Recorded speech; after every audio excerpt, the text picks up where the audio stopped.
What's good, y'all? It's your boy Nino. Today's review is sponsored by Loudberries Clothing. For the 420 clothing enthusiasts, get all of your 420 clothing at loudberriesclothing.com. And don't forget to beat that like button up to show your boy some love, and hit the subscribe button so you'll never miss a review. What's good, y'all? It's your boy Nino, and welcome back to Nino's Movie Reviews. Now, it's been a while since I know that I've done one of these, but I think since we're going to be sitting home for a while, things are going to get shut back down. You know, they're shutting the schools back down and everything, trying to decide what the kids are going to do for going back to school. So I think we're going to get sent back home. It's going to be a lot more at home time and a lot more movie watching. So I thought it would be a good time to bring back the movie reviews. And once again, these movie reviews are brought to you by Loudberries Clothing at loudberries.com for the 420 clothing enthusiasts. You can check out the link below so you can do some online shopping and get you some of the Loudberry clothing for the 420 clothing enthusiasts. And today's movie review is about the new DC animated movie called Superman Red Son. DC has always made better animated movies than they have live action movies. I mean, even when you take into consideration Batman and Wonder Woman, Justice League and Superman versus Batman, Aquaman, Green Lantern, those movies have been total flops, total disasters, for real, just total disasters. But there has been a saving grace for DC when it comes to the animated movies. For some reason, their animated movies always blow me out of the water, I'm telling you. And Superman Red Son is no different. It follows the theory of, what if Superman had landed in Russia instead of landing in Kansas, like everybody knows he done with the Kents found him in the spaceship and raised him? They had it from the perspective of, what if he was found in Russia and became the Russian Superman? Oh my God, it takes a whole different spin on the movie. I mean, and you can see where he still has his naive boy values, you know, those good boy, good guy values that Clark Kent, even our Americanized Superman always had, but it puts it on the Russia's communist perspective, as if somebody who's actually loyal to the state, you know, loyal to Russia, is doing his civic duty as a citizen to help protect Russia and its citizens from the incursions of capitalism and socialism and all. I mean, non-socialism and non-communism, and fighting against the communist, you know, propagandist pigs. And it starts in like 1953 with the Cold. I mean, when the Russian American tensions were at its highest, and I think Stalin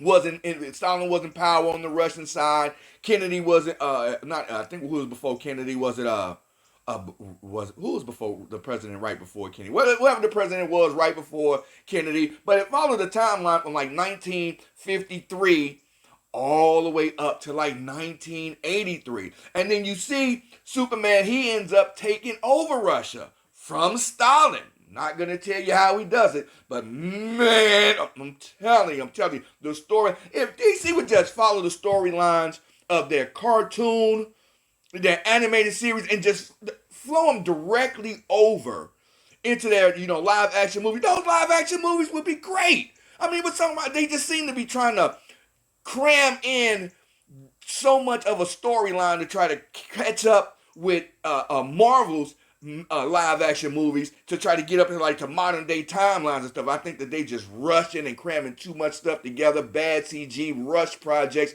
Their live actions have been terrible. But that animated side, the DC animated universe, they killing it over there. They are absolutely killing it on the animated side when it comes to DC. And this Red Son, they introduced a Russian Batman, a Russian, not Russian Wonder Woman, but what if a Wonder Woman had made relations, you know, had bonded relations with Superman over in Russia, instead of becoming like the American freedom fighter, finding, you know, whatever the dude's name that she, the airman, the Air Force dude that she, Steve, was it Steve Wonder Woman?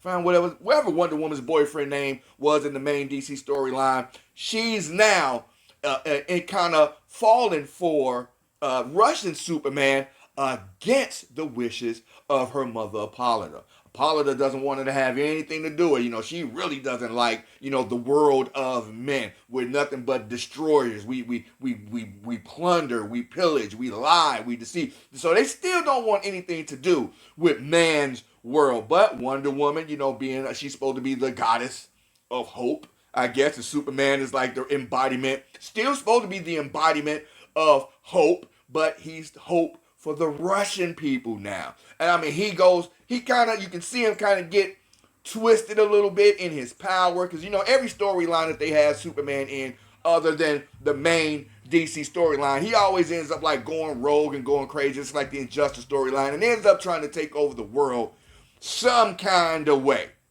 So in this one, Batman is actually trying to stop him. And this is where they take the twist. They take some scenes out of some live action and some old school movies and things like that. Like when Superman first meets Lois Lane, who's actually married to Lex Luthor now, back in America. She's Lois Lane Luthor, but she doesn't like using her last name now. She still goes by Lois Lane. When Superman meets her, he pulls the line from the original Superman movie, the live action one, where he tells Lois Lane, you really shouldn't smoke. It's not good for you. But he says it with the Russian accent, and it's off the hook. I'm like, oh my God.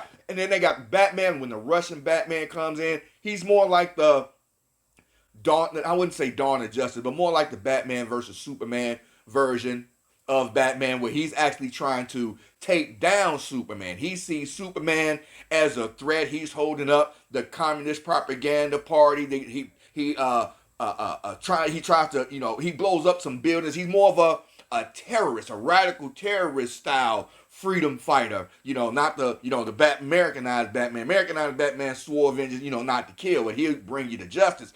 Not this Russian Batman. Oh no, he has no qualms with blowing up people who have, harmed regular Russian citizens. Once again, they're both calling themselves trying to fight for the protection of the Russian people, but they're doing it from two polar opposite sides of the spectrum. And Wonder Woman is caught in the middle of it, trying to stop them from killing each other, and also trying to stop Superman from invading America, according to the wishes, the advice of Brainiac. Yeah, Brainiac is in it. Oh my God, you have really got to check out this movie. And it really puts things kind of on a different perspective. Everybody thinks that, people, everybody in Russia just hates America, and it was just, Russia trying to put its incursion on the rest of the world. But there were actually people in Russia who were, good citizens who weren't a part of that, trying to, take over the world and spread communism all across the globe. And, the same way America tried to do the same thing. We want to spread capitalism and democracy across the world to make things easier for us and things like that. So that's where the tension comes in. And Lex Luthor, oh my God, he is a master, a straight master of playing both sides of the fence. I mean, he builds up the tension between Russia and America so much so he can get his science, get his inventions, out of the way and everything. So he has his own little agenda. He has his own little agenda as well. So you can see how Lex Luthor tries. He spoiler alert, he creates the American Superman. The American Superman wasn't part of the, he wasn't found in Kansas in this timeline. He was actually created by Lex Luthor.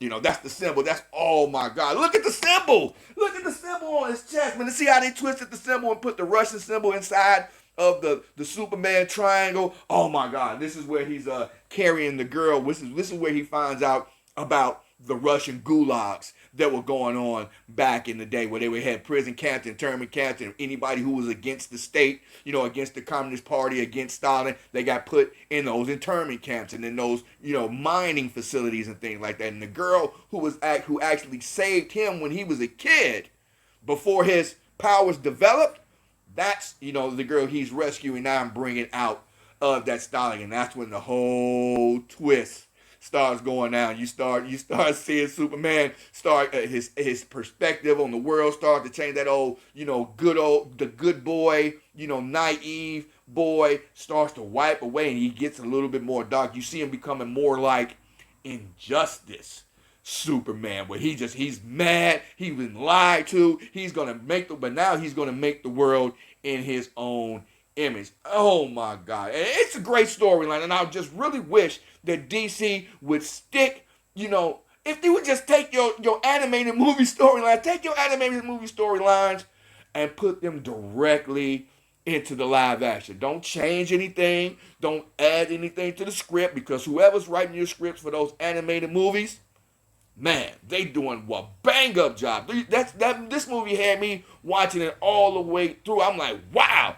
And then they introduced the Green Lantern Corps in there. I'm not going to tell you how they did that, but man, they got the Green Lantern Corps up in there. They got Wonder Woman in there, Russian Batman in there, Russian Superman in there. You really gotta check it out. So if you're gonna be at home anyway, under quarantine, and you're looking for something good to watch with the kids, I mean, mind you, they can binge watch the kids. They got a couple little, curse words. I think it's more like a PG-13 kind of a movie. You can see it is available for rent or buy on YouTube. That's why I saw it. You can rent it on YouTube for, a couple little bucks, nominal, you know what I mean? But it is actually, it's worth it. It's worth it. If you're going to spend your money on anything, trying to go to the movies, or, rent, streaming any kind of movie, anything like that, if you don't have access to it on your normal streaming service, if it's not on Hulu or Netflix, anything like that, which I don't think it is right now. I think it's only on YouTube movies right now. But if you have any access to get to the DC animated movies,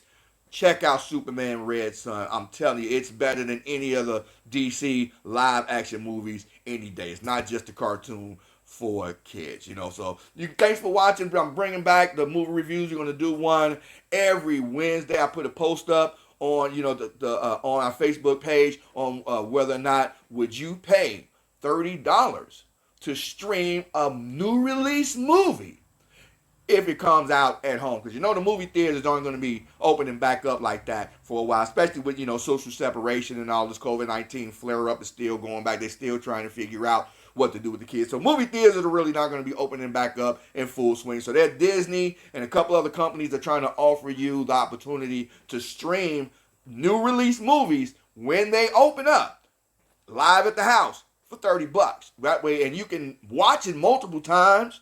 You can stream back and forth, rewind, get your popcorn, be in the comfort of your own house, and the whole family can watch it over and over for a couple of days. You have it for like 48 hours or something like that, but it's $30. So I put up on the post on my Facebook page, facebook.com/Nino Incognito. Would you pay $30 to stream a new release movie at home? So you can either answer in the comment box below, or you can go over to the Facebook page and answer it that way. So thanks for watching. I'll catch you next week on the next movie review, and we'll have some more fun. Stay safe. Keep your face mask.